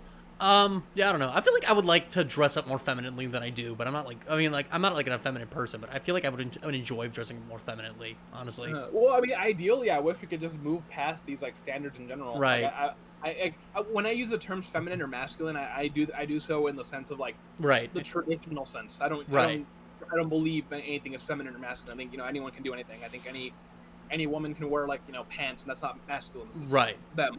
This is they can wear whatever they want. Pants aren't masculine. A dress isn't feminine. But in the traditional sense, like it's like, for example, when I talk about my ideal relationship, I always say I'd want to play the feminine role to my partner's masculine role. Right. But that's harmful language, but it's like I don't use that for that reason. But I mean it in the traditional. It's just sense. convenient. It's just convenient. Right. In the traditional sense of like what society expects a woman to be in a relationship and a man, and it's like that's what I want to be. I want to be the woman in that sense. But it's I get you. Yeah. But it's like, I'm not trying to be like, this is what women have to be. No, absolutely. Right. No, I understand that, you want to have certain qualities in your partner and you want to like counter those. I don't think there's anything wrong with that. And I don't think there's anything wrong with using like masculine and feminine as like describing terms. Right. I'm just saying it's like people that want to like to get rid of, like abolish gender. I mean, I'm there with you. Right. But I also think it's like, I get their arguments for like, okay, you don't want to use this language, it's gonna be a little harmful. I get that too, but also like, it's easier to describe it that way than it is to do it any other way. Right. Like if a cop is arresting somebody and they need to give a description, it's probably more convenient to say like feminine or masculine than it is to like go through every societal expectation. Right. I mean, it was one of the arguments I think Blair White used against Ben Shapiro about why, like, if I was with you at if I went to a restaurant, I was waiting for you, and you showed up, and you're like, oh, I'm with the lady in the orange. You wouldn't say I'm with the man in the orange because like, oh, that doesn't make sense. Like that's a woman. Like, yeah, hard to believe that Blair White is the reasonable person. That it's kind of funny when Blair White is to be the reasonable person. In I know. the conversation. I don't particularly care for her, but I don't like her. I think she's really toxic. But yeah, I do think that like in that debate, at least I was on her side. Right. At least in that interaction, yeah. Fucking, you ever seen what she said about like transgender people in prison? That she basically believes that like if she were arrested, she should be thrown into the men's prison. Oh my god, she's so stupid. Yeah, like what the fuck? Do you understand what would happen to you? Do you understand like what so like the yeah, like what the fuck? She's so clueless. She's so I mean, she's conservative. Conservatives are clueless. Conservatives are silly. They're just like, I mean, they go off of fear. It's like, oh, I'm if you start letting trans women into the men's or women's prisons, you're gonna start like someone that presents as a male is completely a guy is gonna start saying I identify as a woman just to go to the women's jail because that's totally how it works, right? Yeah, no, it's not how it works. I have no idea how things work. It's just like they go off this fear, this like when they're enforcing exactly what they're saying they're afraid of. They're enforcing people like Blair White who look like fucking like fucking porn stars like going into the fucking male prison because like what the fuck? Exactly. It's silly, it's stupid. Yeah, like it's pretty dumb like how they immediately like enforce exactly what they're opposed to. But yeah. But my I don't know, do you really think like she's an honest like actor in this? Do you really think she actually believes half the shit she says? I do, and I think my favorite YouTuber ContraPoints, she made a good point about this. She made a good point about how she sees it as like it's not her grifting. She believes the shit she says. And it's like I think you can tell when someone is grifting, like Dave Rubin, for example. Right. But she hasn't ever like really switched her position. She's gotten a little more lenient, a little nicer about certain things. But she hasn't gone full like, oh, my viewers are saying I should say this, so I'm going to say that. No, she'll say things that will piss them off too. So she'll say something that like her viewers get all riled up about, but she'll still say it, and she'll get a bunch of downvotes for it, but she won't care. Okay, that's fair. She'll stay true to that belief, but she just does have harmful beliefs, and I think that like if you always just call everyone that has shitty beliefs a grifter, you kind of undermine those beliefs. Like, okay, there are people that believe this stuff. You can't just brush them off as no. If they like, I knew someone that thought that Nazis didn't exist. For example, he said like, no, there's no way anyone could be a neo-Nazi. If someone's a neo-Nazi, they're just trolling. And I was like, no, there are people who are actually neo-Nazis. They believe this stuff. Right. No, I don't believe it. I think if someone says they're a neo-Nazi, they're just trolling you. Yeah. And I'm just like, you're like, that's just you're like, that's just horrible. Like, it's a horrible way to think. Like, Yeah. you're minimizing those views. Like, they exist, and when you stop them, you can't just be like, oh, they don't exist. Right. No, I get you. I don't know. I have a lot of trust issues when it comes to like conservative fucking pundits because I always just immediately assume they're doing it just for the money. And I think you could do it for both. I think you could be honest and just have money roll in that enforces those beliefs. You know. Yeah, I think the best way to go about it is to look at their history. Their like their history and like their like how often. Like, okay, this person believed this 2 years ago and they still do now. Like Dave Rubin changes with the times depending on his audience. Like now he's a Christian, and next week he's gonna be be straight again. Straight. Like yeah, he's gonna be straight one day. I can guarantee. The amount of influence he's losing like rapidly. Like he can't get invited back on Joe Rogan's show anymore. He can't fucking he can't like even his fucking like Ben Shapiro won't like fucking come on his show anymore and talk to him. It's only a matter of time before he like makes the decision like, look, I can make a little bit more money and keep this like fame going for this much longer because like he's really putting like his husband in like a horrible economic spot with his career. He really is because like his husband's a fucking producer. Right. And like he's like he's a very like influential producer, so much so that like when he fucking when Dave Rubin was threatening to leave the Young Turks, according to Anna Kasparian, they spent way more energy trying to keep fucking his husband on staff than they did try to keep Dave Rubin on staff. And like now they're both like being like he's basically like threatening to like go leave Hollywood to go to like a different like job position somewhere else. But that's a problem because like I think Dave Rubin's I'm not even entirely sure if Dave Rubin's like the main breadwinner. Like wait, honestly, you don't know how much he's in control of the show, or I'm sorry, one more time. You cut out at the end there. I didn't hear what you said. Oh, like I don't think I'm not entirely sure if Dave Rubin is even the main breadwinner in his like relationship. Oh no! I'm pretty sure his husband is. Yeah. Yeah. So like what? How much control does like? Did Dave Rubin really think he was gonna be like making so much more money that he could like carry them both at this point? Like, what was the plan? Does he even have an exit strategy? Like, what? I don't know. I think at this point it's just too far in. It's just like, oh well, gotta yeah. Just, he's just not talented enough, unfortunately. Yeah, I think he's just praying that things will turn around for him or something will happen, and like, it's kind of like Gamergate. Gamergate like really riled up the online alt-right. Right. Like, I mean, and there was obviously the contingent of people that would like, because I think Vosh has talked about how like this issue has so much nuance to it. Yeah. It gets lost. In like some story of some chick who got fucked by 5 dudes or whatever the hell. It's like whatever. Well, like, yeah, it was something about like some girl, like some lady made a game and her boyfriend was a journalist, so she fucked him and fucked him and to get a good review or something. And he gave her a good review, and then she left him or something like that. So he made a whole thing about it on the internet, like, oh yeah, I gave her a good review because of this, and that's how journalism works, and blah blah blah. And it became a whole thing. So it's like, were there some issues? Sure. Do I really give a shit about journalism in video games? No. Yeah, honestly. I mean, like, there are problems in games journalism, and I do wish they would fix it, but, like, the focus was on, like, this fucking shitty game that no one would have ever heard of in any other context. Like, who cares? Right. Well, something it went from, like, the whole, like, thing was like, oh, no, we care about journalism, but realistically, it ended up being like, oh, the SJWs are destroying our games, and right. They're trying to keep us from getting boners. Video games, and they want feminism to win. Like, it ended up being a whole like completely arbitrary argument for fucking years, and all it was fire up the Sargon types, the alt right on the internet. And it's like, but I mean, can you make a nuanced argument as to why like you thought that I do think that if someone just gets a good review because they fuck someone, that's pretty shitty. I completely agree. Yeah, I mean, it's like someone paying a company to give their game a good rating, like it's pretty shitty too. Like a whole idea of rating system should be like objective, right? Like if someone just plays a game, they rate it. That's cool. Like no, what's the thing called? Like what's that thing called? Where like you have an investment in a company, so you can't. Forgot the term for it, but it's like the reason why you can't hire your family to work for you, for example. Like, conflict of interest. Conflict of interest. There you go.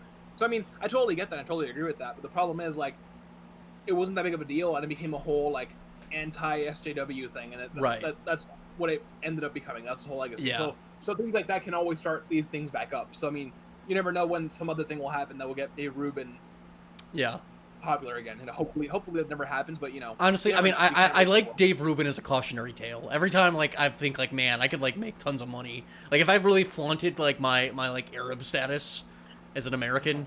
And I could probably like get like on Dennis Prager's like payroll, but then I look at like Dave Rubin and I see the light die in his eyes. It's like, okay, like it's not worth it for that. Oh no, yeah. Someone told me the same thing once. They're like, oh, well, you're like a you're a gay supremacist and you're fucking Hispanic and you're, an Yeah. SJW and blah blah blah. If you wanted to, you could totally become a grifter. It's like, like go What- on Dave Rubin's show and be like, you know what, Dave, like I'm a gay SJW fucking whatever Liberal, yeah. And I'm like, and I used to be be really against you and stuff, but now that I'm looking more at it, the left has gone too far. And then slowly from there just start grifting and become a full right winger. Oh, you would make so much money. Yeah. You kind of someone basically, and I'm like, yeah. There's no stability in that. Is the problem. Well, first of all, I don't even care about that. I think some people need to stop thinking. It's like it's what capitalism does to people. Right. It creates that mindset of just like all the only point to life is to survive above others. So like if you fuck others on your way up, fuck it all. Like Yeah. So it's like, oh, I'm gonna grift and ruin people's lives by spreading these horrible messages, but at least I'll be fine. It's like that's not okay. We can't continue this mindset. Like. Yeah. No. I get exactly what you mean. I'd like to put an end to that mindset rather than enforce it by being one of them. So that's why I could never be a grifter. Right. No, I have too much pride. I have a man of character. Well, I mean, even I'd rather just I'd rather die on a hill that I really believe in. Right. Even if if I made a channel and I'm talking about things that I really care about, Right. And it's like I get 3 views. I prefer that over I made a channel spreading harmful views that I don't agree with at all, but I'm getting hundreds of $1,000s a month. Yeah. Cool. No, I would not. That's horrible. What's good to know though is that like you'll find often there's a lot of like people that are like really bad at this, and they really like they're really bad at the online grift, and you'll find there's a lot of YouTubers out there that are just skating by on nothing because like they don't realize that they didn't really win the lottery that there kind of is entailed in being a right-wing grifter, because there is only that's a very coveted position, as it turns out, being a right-wing like. Why are you calling out the quartering like this?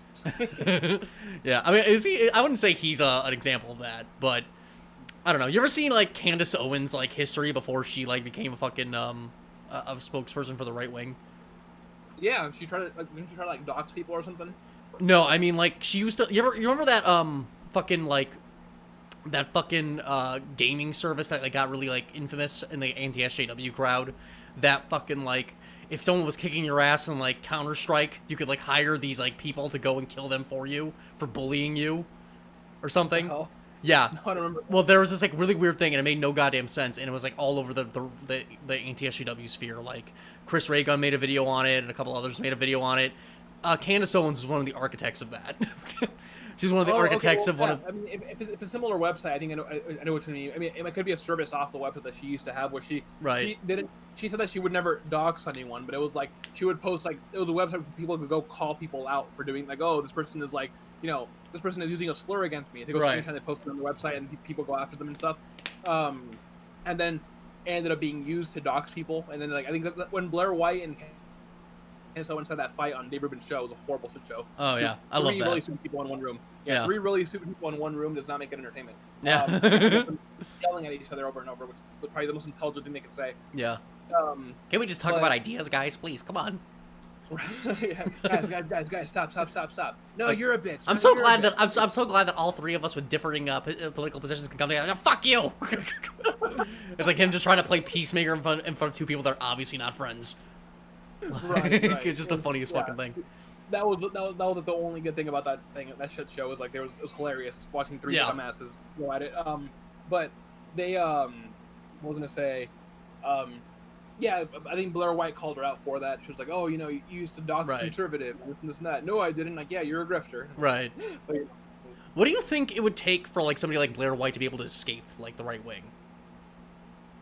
For her to stop being right wing. Like that's just that simple. Because like honestly, at this point, like, I mean, I don't know if she's necessarily the kind of person that would even like seek out to change her ideas. And that's where I get lost on the conversation of whether these people are genuine or not. Because like, at what point does it become like you're not actually like critically examining your own beliefs? Well, ContraPoints made the point that Blair White does what she does because it's a matter of like, it's like okay, it's like for example, let's say you're a transgender person, right? And like you realize the world is very hateful to trans people. Like they're very like it's very bigoted, very hateful. The average person is very hateful to trans people. Right. And it's like, and you go hang out with people that you think are really cool, and you know them, and they're your friends.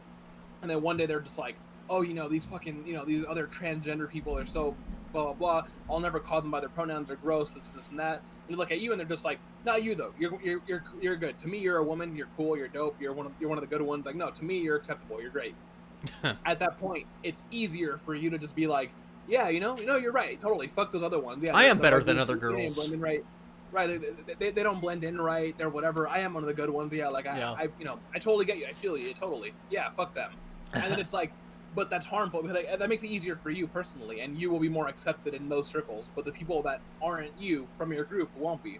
So it's not like you make life better for yourself at the expense of everyone else. Right. So it's like Blair White has that idea. Like she hangs out with all those people that are like, I hate trans people, but you're great. I love you. Like she is like, definitely valuing herself over her like identity. Exactly. Her own validation matters more to her than Yeah, and that's where I think people get lost in the grifter thing, is that they just see like people getting like almost like selling themselves out, but they're not really selling themselves out. Their interests are that they want to like extend farther in society no matter what.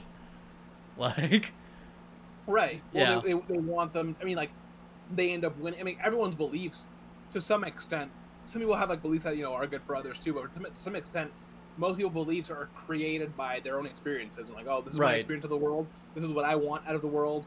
This is what I'd like to change out of the world. So this is why I believe what I believe. So it's like, in a way, yes, she could be grifting, but I would say grifting in the sense that like her beliefs are aimed to make the world better for her personally. Right. Okay, so like, yeah, I guess on that, no, I guess she kind of is a grifter, but if it is her genuine beliefs, I don't know. It's a difficult conversation, honestly. Just because, like, yeah, I mean, I don't know. I mean, I understand. I don't want to throw on labels like grifter around because that just devalues them. Yeah, because I would define a grifter as someone that they don't actually believe what they're saying, and like provably, but they're using these like they say these things that they don't actually believe. Even like, oh, I don't actually believe any of this shit. I'm just making these points for money. Right. Like their opinions change conveniently at the same time as money switches hands. Right. Like, or they don't even have opinions on certain things. That's why, for example, Candace Owens or Dave Rubin, when Joe Rogan, I don't really care much for Joe Rogan, but when Joe Rogan pushed back on them even a little bit, they could not answer any of his questions. I remember when he was like, "Oh, you don't believe in climate change? What do you mean?" Oh, I just don't believe in it. I just don't believe in it. I mean, if I were to look at data, maybe I change my mind. But I mean, it's not something that I particularly care about. It's so politicized, and like, she had all this, and Joe Rogan kept pressing her on it. He's like, "Wait, what do you mean you don't believe it?" It's like, it's scientifically proven, like it's just true. He's like, no, it's just it's so politicized, this and that. I just don't believe it. It's like, I haven't looked into it much. I don't care to look into it. I just don't care. It's your job to look into it.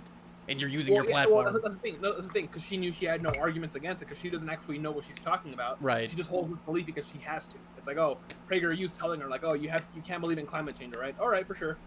We make a lot of money off of, denying climate science. Right. So it's like the people that pay her. She's working for fucking fracking billionaires. Exactly. Right. She gets paid by those people, so she's like, the people that pay her would lose a lot of money. And she was hoping to get a softball out of Joe Rogan. But on that note, do you think Joe Rogan is like a net gain for like a better world? Do you think like Joe Rogan does more harm than good? In some ways, yes. In some ways, no. For example, obviously, like he's very good at creating people that are like, I used to be a right-wing libertarian, and now I kind of understand some things about like Medicare for all and shit. Like, he's that. And on some, like for example, on marijuana or on gay people specifically, he's pretty good. But one of the things that he's very, very, very, very, very harmful on is trans people. It's like one of the, by far one of his most harmful traits. Like he's very, very, not only is he ignorant on it, I would say he's downright hateful about it sometimes. Like, and yet he never like, he's not always like, oh, I won't call someone by their pronoun. No, like he's had like that. Like, why not? I'll call them by their pronouns. But also he spreads like really terrible rumors about like, oh, they're trying to take kids and force them to be transgender and blah, blah, blah. Right. These little ideas. He has all these guests on that. Like, I think he had one on like a few days ago. I forgot her name. I don't know if I like left it open. I was gonna watch it. And I was like, I'm not gonna watch this dribble and exit it out. Yeah. But, let's see. Oh yeah, Abigail Freer. And one of the things, she's a Turk. Wait, wasn't Abigail Freer? Wasn't she the one that like Vosh like roasted to the point where she didn't even want to go on and debate him? Yes. Oh my god. How the fuck did she get on that show? Right.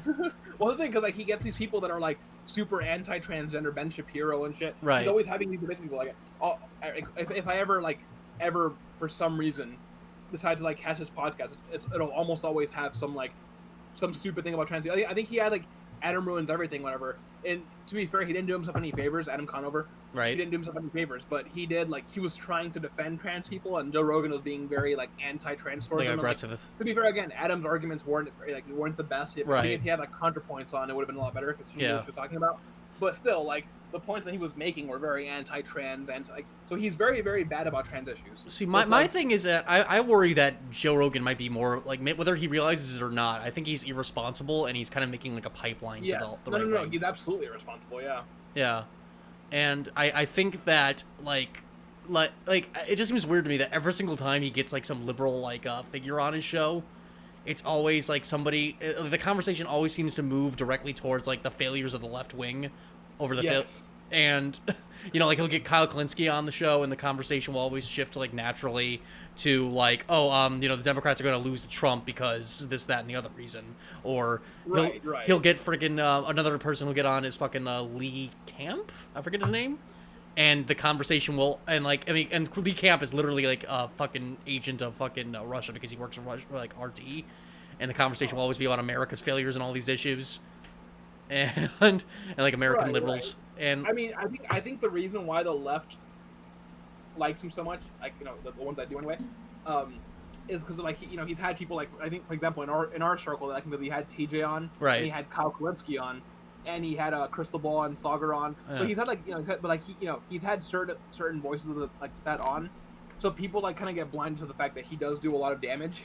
But it's like, oh, like, you know, he's had our guys on. We like him. He's just a dude, bro. He doesn't know better. Blah blah blah. He can't. So it's like, I think in a way, a lot of people, like, convince themselves to tolerate him, right? Because he has such a large platform where it's like, oh, this is the first video I've seen with Kyle Kalinske. They got like 3 million views. Like, you know, like, normally, like, Kyle Kalinski's videos get, like, well, like, you know, I mostly get like 70K views or something. Yeah.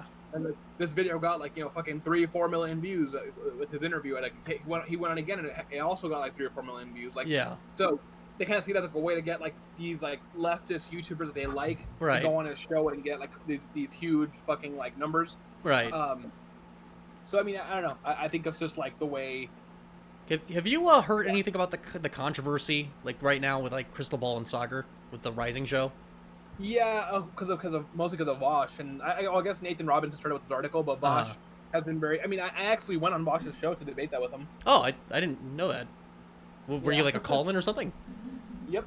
Could you clip that with me? I'd like to see that, actually. Yeah, of course. I'll send it to you. All right. Cool. I didn't post it in the group, but someone else did. Oh, really? Shit. Huh. I mean, well, cause I was in the DFF Discord, and, like, I was like, I think because people in that Discord watched it too, and, like, I think we were before, because Vosh talked about Crystal Ball in the first, and I'm a big fan of Crystal Ball. Really? Not Sagar or Rising. I used to like Rising a lot, but because of Sagar specifically, I stopped liking Rising. We were having that conversation in the DFF group in the Discord. We're talking about, like, oh, you know, I don't think his Crystal Ball are fair. I think he's being too whatever, blah blah blah. Mm-hmm. And, like, we're having a discussion, and then, like, they had this. I was like, oh, he's streaming right now. He's gonna talk about it. Let's see. And some of us were watching it, and then, like, I was in the chat box saying, like, no, you're wrong. That's not what happened. No, you're wrong. That's not what happened. Oh no, she's not actually like that. No, she, you know, whatever. And someone said, like, wait, do you like her? Like, do you support Crystal Ball? I'm like, oh yeah, I'm a big fan. Like, oh, you should try to see if Vosh will have you on the show. And I'm like, oh, I mean, sure. Like, and that guy was, like, spamming, like, in the chat, hey, Vosh, this guy wants to talk to you. He wants to talk to you. Whatever. And then Vosh saw the chat. And he's like, wait, someone supports Crystal Ball? Oh yeah, I'll discuss it with you. Yeah, get on here. And I'm like, fuck. I did not expect it. I was not prepared. I was like, fuck. So I didn't say anything about it. Like, I bought myself a microphone. I have this blue eyes thing that I'm using right now. Okay. Before I used to use my webcam mic, which sounded like I was underwater. So I was like unraveling it really quick to plug it in. I was like, fuck. And then Hyena, his girlfriend, just messaged me on Discord being like, who are you? You know, what are your views? This and that. And, like, she was being really aggressive at first until I told her, like, I'm a big fan of Bosch too. I just happen to not agree with him here. She's like, oh, okay, if you're a fan, that's cool. Good luck. Don't freak out. This and that. I'm just, like, super nervous. I'm shaking. I go to the DFF Discord, and the people that were watching it with me immediately recognize it, you know, my username on his Bad Canary. I'm like, oh shit, good luck. Oh my god, good luck. Oh my god, good luck. And I'm just like, fuck. Like, what was your? Oh my god, so funny. I was like, I'm sorry. It was super tense. And then, then he had me on. It was basically just me telling him, like, I don't have a problem with I've criticized Crystal Ball many times. One of my criticisms, I think, was, like, when Tulsi Gabbard dropped out, she tried to make a video saying Tulsi Gabbard totally owned the libs by endorsing Joe Biden. Like, she literally made that video. And she was like, they were all saying that she was gonna, you know, run third party or whatever. But now she dropped out and she endorsed Joe Biden. Haha. And I'm like, what the fuck? What is this? Like, why are you... Like, this is during the primary, so Bernie was still in. I'm like, why are you... She should be grilling Tulsi Gabbard for not endorsing Bernie, not fucking covering up her endorsement of Joe Biden. But Right. it was so I've criticized her before, but his criticism was that she's like Nazi adjacent, she lets them off the hook, blah blah blah blah, and that she might herself be secretly a Nazi or whatever. And I was like, I'm like, look, this lady has ran for fucking office as a Democrat. She got slut shamed out of it. You know, she got because like her totally vanilla pictures got exposed of her and her husband. You know, oh, she's sucking a dildo on his face. Oh, how horrible. Very vanilla shit, but apparently it's very kinky pictures that she had to get canceled for back in 2012 or 2012. Yeah. She worked on MSNBC for many years. She quit on her own. She what's it called? Let's see what else. She's a fucking like open feminist, super pro LGBT. And one of the things Vosh said is that she's a class reductionist. That she doesn't ever argue with Sauger on social issues because Sauger is like a right wing socially and then left wing economically, or like center. Like he's cool with like left wing economics. Right. Essentially, he's a Nazbol, I guess. He's like, oh, I believe in the traditional family. I believe in blah blah blah. I'm anti-LGBT, anti-feminism, since and that. But I'm okay with Medicare for all and raising wages, blah blah blah. A Nazbol. And Crystal Ball and him always have fucking arguments about this stuff, though. So he's like, oh, she never pushes back on him. I'm like, have you not seen Rising recently? Like, they've been arguing nonstop about the BLM thing. Because Sauger's like, no, they should send the military and shoot all of them. And she's just like, no, that's some fascist bullshit. That's fucking stupid. Like, and they'll get into like a really heated argument over it. So it's like, what are you talking about? Like, they do, but Bosch was just like, no, she lets him off the hook. She's a secret Nazi, and we had that whole debate or discussion, I guess. Okay. And like, did you come to any kind of like relative understanding with Vosh, or do you still feel like you disagree with him on what he's saying? Oh no, I mean, I've always loved Bosch. I still love Bosch, but I still don't agree with him on it. And people were saying that like I thought I did really bad, but people were saying I did really good because most of his points were just like, well, I guess I'll have to look into that. Like he would like try to make a point, and I would counter it, and he would say, well, I guess I'll look into that. So it kind of just became like agree, disagree at that point, like your opinion versus his. Right. I thought I did bad because I had more ideas in my head that I had more points to make that I didn't make. Right. Because I was very nervous and stuff, and I was kind of just like got caught off guard and I had to prepare for it. But I'm sure. Yeah. But I mean, they said I did fine. They said like, oh no, you did pretty well. He went to that whole like, I guess we'll just agree to disagree thing a lot. Like, or not. He'll just be like, I guess I'll have to look into it. I guess I can't prove that either way. I can't really say anything about that. I don't know much about that. I haven't looked at all their videos. I guess I'll have to look into it. And like he said that a lot during our conversation, and it wasn't a debate. It was a conversation. Right. No, but yeah, that's pretty cool. So yeah, I don't know. I think I'm going to wrap it up here. Yeah. Oh yeah, we've been going. I thought we were gonna do an hour. It's almost been 2. So. Oh yeah, no. Sorry. I didn't mean to keep you on for longer than you expected, but yeah. Any last points you want to make before I shut this off? Anything you want to plug? I look forward to the day where we've destroyed heteronormativity, destroyed gender, destroyed. Sweet. I can't mean it too much. You get the point. Yeah. Okay. Just knock it all down. Be gay. Do crimes. All right. Yeah, destroy patriarchy. Destroy heteronormativity. All of it. All right. Cool. Thank you for stopping by. Come by anytime you like. Oh, thank you for having me on. I'm glad we went this long. Hopefully we can do it again sometime. Oh yeah. No. Totally. Yeah. See ya. Bye. All right. See ya. Adios. All right. Well, that was swell. Yeah. No. Glad to have talked to him. That was a really good conversation. But yeah, I think I'm gonna wrap up the stream here as well. So.